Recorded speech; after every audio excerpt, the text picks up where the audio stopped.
Hi, I'm Max Kaiser, and welcome to the Kaiser Report. Fracking? If it's so great, why is it a state secret? Stacy? Max, that's a good question to ask. We're talking about fracking again, and you and I on Kaiser Report have talked about fracking so often. We were the first to cover it as the hoax that it is. August 2011, episode 169, we talked about that. 3 years ago to this day, we talked about it. Now, it's being exposed more and more for the hoax that it is. Here's a headline from the UK. Want to know how fracking will affect you? Sorry, that's a state secret. Another week, another fracking fiasco. The government has just published a report on the likely effects of the drilling on Britain's countryside communities, including its possible impact on house prices. That is so heavily redacted, it might instead be devoted to a military assessment of options for intervention in Iraq. Now, Max, the report is called Shale Gas Rural Economy Impacts. So they were looking at the economic impacts. There are 58 passages and 15 pages that are totally redacted. You can't even see what they found are going to be the economic impacts on the economy. Right, we covered this starting 3 years ago, as you mentioned. And this was always very obvious at the time that when the subprime bubble burst and Wall Street was looking for a new Ponzi scheme, a new hoax, a new fraud, that this was going to be where they went. And sure enough, the fracking hoax is now being revealed as a huge bubble and as a huge scandal, as we knew it would be, because the subprime, this is the way Wall Street works. They never reform the crimes of the last bubble and burst. They never go after the criminals that perpetrated all the fraud a few years ago. They let them just reinvent themselves as, in this case, fracking geniuses, which have proved to be a fracking nightmare for the entire fracking world. They also, so they point out all the redacted bits. They do mention that it will have a negative impact on many locations, and that it will, you might hear a helicopter above me. I'm sorry, they might be watching our show here, but they don't want the fracking truth to get out is the reason. So they do mention that house prices could decline by as much as 13% for houses near it. But the most ludicrous of all, the report says it has examined a third major social impact besides the impact on property prices and local services, but refuses to tell us what it is, let alone what was found. The section's title and all its 12 paragraphs have been entirely excised. So there's a third major social impact. We're not allowed to know what this major social impact is at all. Well, I think you can reveal what that social impact is going to be. It's called death.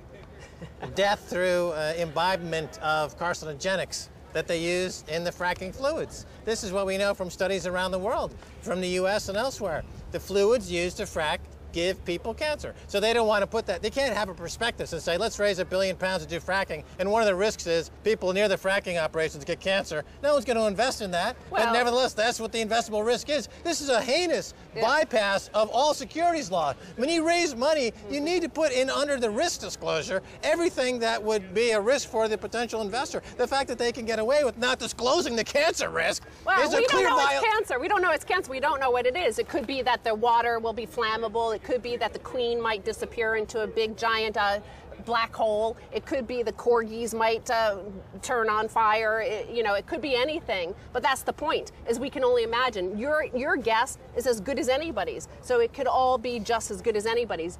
Make up anything. But the point being that anytime you have a circulation of legal documents for the purpose of raising money, the fact that you omit key risk in these documents is, once again, a new chapter in the annals of modern finance, where all laws pertaining to risk disclosure are being overwritten for the purpose of ingratiating and enriching the worst of eco and finance terrorists. For example, in Denton, Texas, where they have like over 280 fracking wells in the town, on November 4th, they are voting to have a referendum. They might ban it there. And one of the things that they brought up in Denton, Texas, for example, was that within 200 feet of a home, you cannot build a dry cleaners, you cannot build a bakery, you cannot build a hairdresser's because of the toxic waste that might be emitted from there.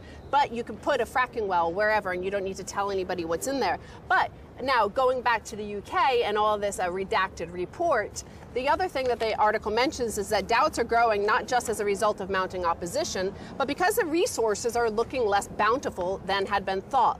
Last month, the British Geological Survey reported that the south of England, recently hyped by ministers as ripe for a bonanza, contains no significant amounts of shale gas and only limited reserves of shale oil, which are thought to be hard to exploit. So again, here we have another Monterey, California sort of fake hoax story that convinces people, okay, well, we can't resist this because the UK now imports 50% of their energy needs, so let's have it because apparently there's all this resources in the South. Now they're saying, actually, it's not there. No, of course not. I mean, another part of the fraud is that the amount of money it takes to put these operations into place is well in excess of any economic gain that you could possibly realize on the opposite end of these economic operations in terms of fracking. It's an energy loser. It's more energy goes in than comes out. It's a capital loser. More capital goes in than comes out. So people load up the boat with these huge upfront fees.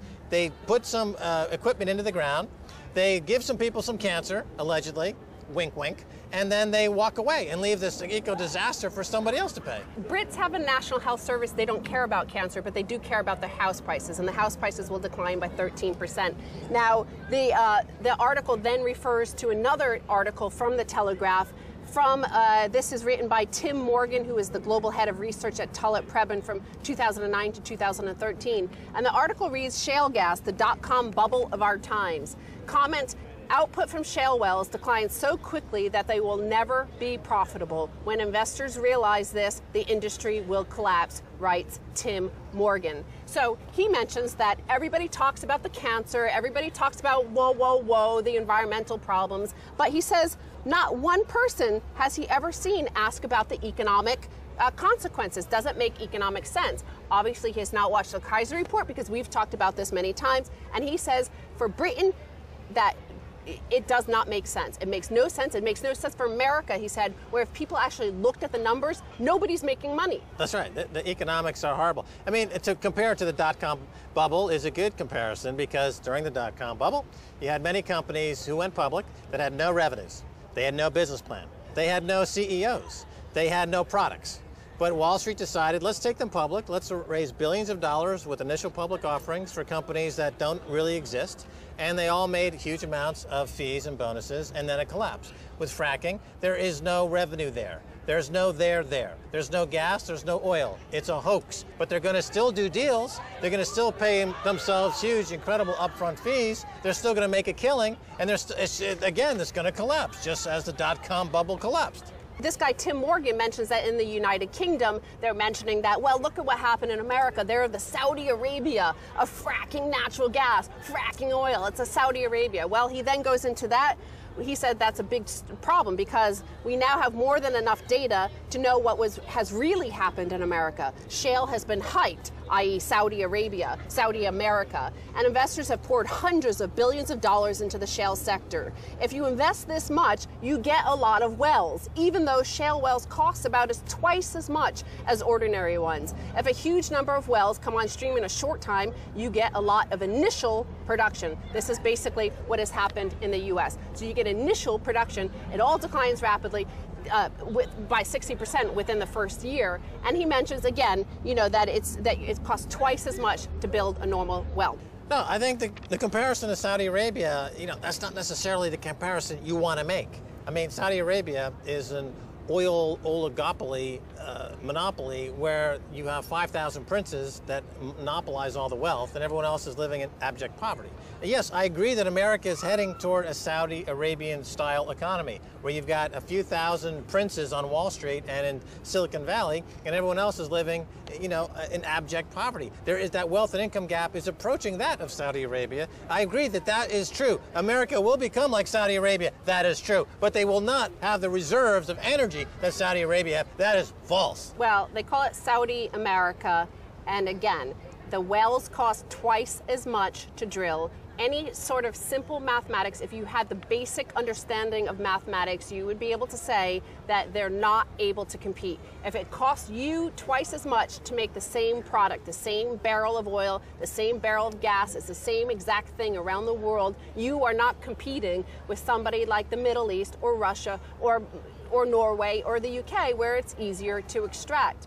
Now, he then goes on to say, comparing it to the dot-com bubble, and remember, Kaiser Report has warned you ahead of time. We were before anybody else on this. Now the Telegraph is warning, and the seemingly inevitable outcome for the U.S. shale industry is that once investors wise up and once the drilling sweet spots have been used, production will slump, probably peaking in 2017 to 18 and falling precipitously after that. The U.S. is already littered with wells that have been abandoned, often without the site being cleaned up. That's another thing you and I have talked about, is that part of the way the only way they're making any profit is abandoning the wells for the taxpayer to clean up. That's exactly right. They externalize the cost, externalize the risk. They get a huge upfront fee.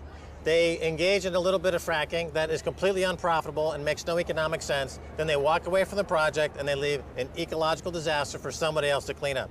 That's exactly what's going to happen now. It'll happen in the UK. In the UK, house prices will crash, and they'll blame it on frackers, they'll blame it on terrorists, they'll blame it on everybody else but themselves when they have themselves to blame. Osborne and Cameron and Mark Carney, we told you 3 years ago that fracking was going to cause economic blight and real estate crash, and they won't admit the fact that we begged them not to do it. They'll blame somebody else. They'll scapegoat somebody else, as they always do. They never take responsibility for their own ill-advised policies. Now, you were involved in the dot-com bubble, and they're comparing this to the dot-com bubble and crash. He's saying that we have 2 more years for it to peak, so it could still go parabolic. I mean, there could still be money to be made. Suckers are losing 50 cents on every single dollar they invest, but they're still pouring money into it. So there could still, theoretically, if you want to get involved in this sort of gambling, you could either go to Vegas, Macau, or you could invest in a fracking well. But there still could be money to make before it collapses precipitously. Right. Well, the thing about bubbles bursting is you want to be a day early, not a day late. Because once the bubble bursts, all the exits are shut. So it's like screaming fire at a movie theater. There's mass panic for the exits, and there's a lot of trampling, and a lot of people get hurt. So if you have 18 months or 24 months left in the bubble, then clearly you want to scale out. You want to get out. You want to start heading for the exits now before the mad rush when they finally say, you know what, this whole thing's been a hoax, as Max and Stacy have been saying all these years, and there's mass panic. Well, I'm getting the frack out of here, Max. Yeah, let's get the frack out of here. Stay tuned for the second half. A whole lot more.